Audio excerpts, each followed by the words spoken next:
रेहान मलिक एक जाना माना नाम है, एक टिकटॉकर है और ये 3 आम से बच्चे हैं। अब वो देखे, वही तो मैं कह रहा हूँ कि जब इनके पास ताकत आ जाती है ना, तो फिर ये इनको, जब बंदे के पास ताकत हो ना, तो फिर उसे थोड़ा सा ख्याल करना चाहिए। और कमजोर अगर गलती भी करते तो उस पे इतना अग्रेसिव नहीं होना चाहिए। उनके मुताबिक कि हम इनके घर गए, जैसे जाते हैं व्यूवर्स, तो इन्होंने हमारे से मुलाकात की कि इनके गार्डों ने हमें धक्के धुक्के दिए। हम वहां से एक उल्टी सीधी वीडियो बना के इनके अगेंस्ट तो वापस आ गए। वापस आए तो कहते जी हमसे पहले ये लाहौर पहुंच गए थे, इन्होंने यहाँ पे आके हमसे वो वीडियो डिलीट करवाई। हाँ, वो वीडियो ऑन एयर हो चुकी थी, उसमें कह रहे थे कि तुम्हारा सॉफ्टवेयर हम अपडेट करेंगे। हाँ, वो जो भी था वो उन्होंने वो चेंज करवा ली। आफ्टर दैट फिर बकौल उनके कि हमें उसने कहा कि तुम लोग आओ इकट्ठे नाश्ता करते हैं, जैसे कहोगे कर लेंगे, जिस तरह जो वो बता रहे थे उनके मुताबिक। वो फिर उनको दोबारा गए उसके फार्म हाउस पे, वहां पे जाके उन्होंने को बकौल उनके तशद्दुद का निशाना बनाया, वॉशरूम में नंगा किया, नंगा करके उनकी टंडे किए, टंडे करके नहलाया, 2000 रुपये उन्हें कैश दिया। 2000 कैश की खुशी में कि भी ताकि आप ना अब बस चुप कर जाओ। अच्छा। फिर वो कहते हैं कि हमें गन पॉइंट पे उन्होंने नहलाया भी है ताकि बाल बूल खत्म हो जाए। फिर उन्होंने कहा कि मेरे साथ वाक करो, हंसो, फिर ऐसे ऐसे करो, ये सारा कुछ करवा के कहते उसने हमें वापस भेज दिया। और उसने कहा कि अगर मेरे खिलाफ तुमने कोई बात की तो अंजाम बहुत बुरा होगा। तो सर आप अस्सलाम वालेकुम जी, मुझे कहते हैं मोमिना अली। रेहान मलिक जो कि टिकटॉकर हैं और टिकटॉक लाइव पे बैठते हैं, उन्होंने 3 बच्चों पे तशद्दुद किया है, उनको मारा है, उनको टिंड की है और टिंड करके फिर उनके साथ वीडियो बनाई है वॉक करते हुए स्लोमो में। इसके पीछे क्या कहानी है? वो बच्चे क्यों अब चीख रहे हैं, चिल्ला रहे हैं, क्यों अपने लिए इंसाफ मांग रहे हैं? हम मौजूद है सीनियर सहाफी फुरकान शाह साहब के पास, जानते हैं इसके पीछे क्या कहानी है। अस्सलाम वालेकुम सर। जी वालेकुम अस्सलाम। कैसे सर आप? शुक्र अल्हम्दुलिल्लाह। सर रेहान मलिक ने ये सारा जो कारनामा सारे अंजाम दिया, इसके पीछे क्या कहानी है? ये कल वो बच्चे आए थे मेरे पास, क्योंकि देखे ना, मैंने भी सुनी है वन साइडेड। रेहान मलिक अगर कांटेक्ट करेंगे, अपना वर्शन देना पसंद करेंगे तो हम वो भी दे देंगे। तो उनके मुताबिक कि हम इनके घर गए, जैसे जाते हैं व्यूवर्स, तो इन्होंने हमारे से मुलाकात की कि इनके गार्डों ने हमें धक्के धुक्के दिए। हम वहां से एक उल्टी सीधी वीडियो बना के इनके अगेंस्ट तो वापस आ गए। वापस आए तो कहते जी हमसे पहले ये लाहौर पहुंच गए थे, इन्होंने यहाँ पे आके हमसे वो वीडियो डिलीट करवाई। हाँ, वो वीडियो ऑन एयर हो चुकी थी, उसमें कह रहे थे कि तुम्हारा सॉफ्टवेयर हम अपडेट करेंगे। हाँ, वो जो भी था वो उन्होंने वो चेंज करवा ली। आफ्टर दैट फिर बकौल उनके कि हमें उसने कहा कि तुम लोग आओ इकट्ठे नाश्ता करते हैं, जैसे कहोगे कर लेंगे, जिस तरह जो वो बता रहे थे उनके मुताबिक। वो फिर उनको दोबारा गए उसके फार्म हाउस पे, वहां पे जाके उन्होंने उसको क्या कहते हैं कि बुलाया है, बुला के तो उनको बकौल उनके तशद्दुद का निशाना बनाया, वॉशरूम में नंगा किया, नंगा करके उनकी टंडे किए, टंडे करके नहलाया, 2000 रुपये उन्हें कैश दिया।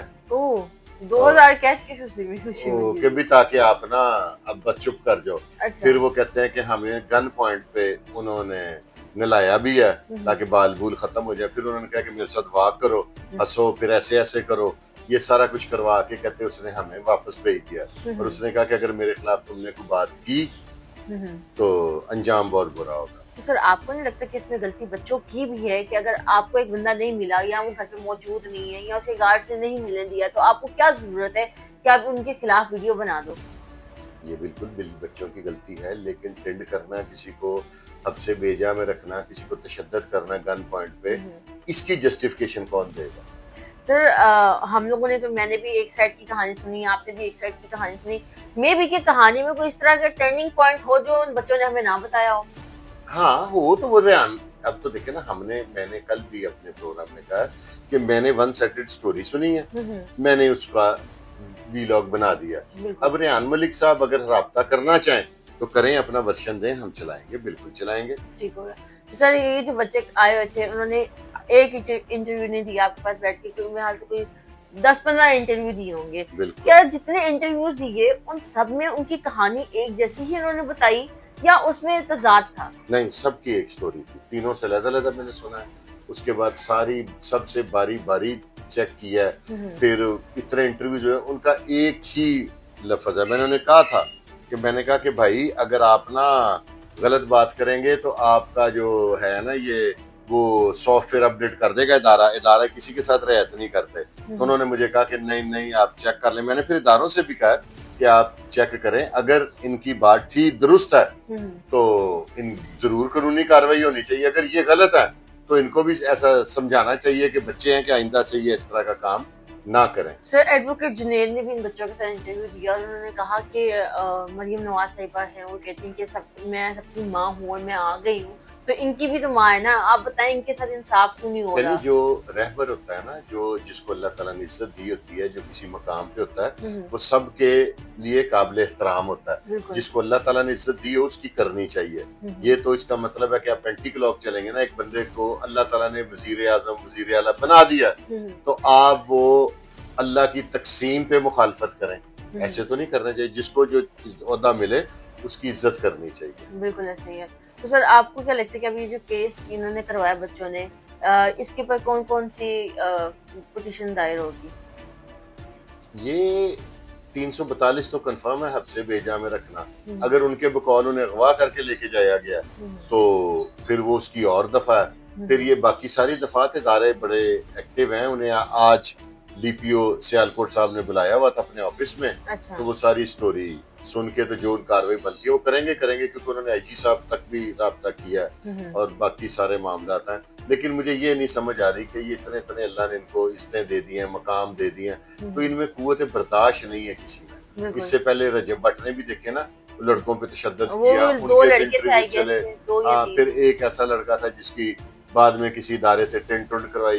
ताकत का ना गलत इस्तेमाल नहीं करना चाहिए, नहीं तो अल्लाह ताला वापस ले लेता है। बिल्कुल ऐसे इख्तियारात का नाजायज फायदा नहीं उठाना चाहिए, क्योंकि आपने अपने इख्तियारात का भी जवाब देना होता है। हाँ जी। सर रेहान मलिक एक जाना माना नाम है, एक टिकटॉकर है और ये 3 आम से बच्चे हैं। अब देखिए, वही तो मैं कह रहा हूँ कि जब इनके पास ताकत आ जाती है ना, तो फिर ये इनको, जब बंदे के पास ताकत हो ना, तो फिर उसे थोड़ा सा ख्याल करना चाहिए। और कमजोर अगर गलती भी करते तो उस पे इतना अग्रेसिव नहीं होना चाहिए। मेरी ये वाली सोच है। सर अब ये काफी तजाद है इनकी आपस में ना, मतलब अब इनके स्टेटस देखने तो काफी तजाद डिफरेंस है। हाँ। काफी ना, तो अब आपको क्या लगता है कि अगर इन्होंने केस करवा भी दिए तो क्या रेहान मलिक अपने सोर्सेस यूज करके इसको वाइंड अप करवा सकता है? अब ये बात ना, ये पुराने वक्तों की बातें, अबव द लॉ कोई नहीं है। आपके सामने इतने वाकयात हो रहे हैं, पूरे पंजाब में हो रहे हैं, अबव द लॉ वाली कोई चक्कर नहीं है। अब सारे अंडर द लॉ है, कानून के नीचे हैं सारे, कानून के साथ कोई पंगा नहीं ले सकता। हाँ, अबव द लॉ वाली बात झूठ है। अगर अब भी कोई रियासत पे इदारों पे उंगली उठाएगा तो वो ज्यादती करेगा। हाँ जी, रेहान मलिक साहब को मैं कहूँगा कि अल्लाह ताला ने आपको बड़ा आदमी बनाया है। ये आपके बच्चों की तरह थे। अगर आप इनको 2000 की जगह तीनों को 2-2000 दे देते ना और प्यार से वापस भेज देते, कुछ ना कहते, इन्होंने सारी जिंदगी आपका तस्करा करना था और आपको प्रमोट करना था। आपको गलत मौके पे गलत फैसला आपसे हो गया। मैं तो बाकियों से कहूँगा कि आप लोग मुहतात रहें और इस तरह के काम ना करें। अगर आप अपना वर्शन देना चाहते हैं तो हम हमारे प्लेटफॉर्म हाजिर हैं, लेकिन अगर आप समझदार हो तो इनसे चुप करके मादरत कर लें और इनको कहें कि यार ये आप बच्चे हो, आपके बाल काटे हैं मैंने, इनको जुर्माना, उन्होंने कहा जी मुझे सजा ना दे, कानूनी मुझे जुर्माना कर दें। तो इस तरह बच्चों की भी हौसला अफजाई।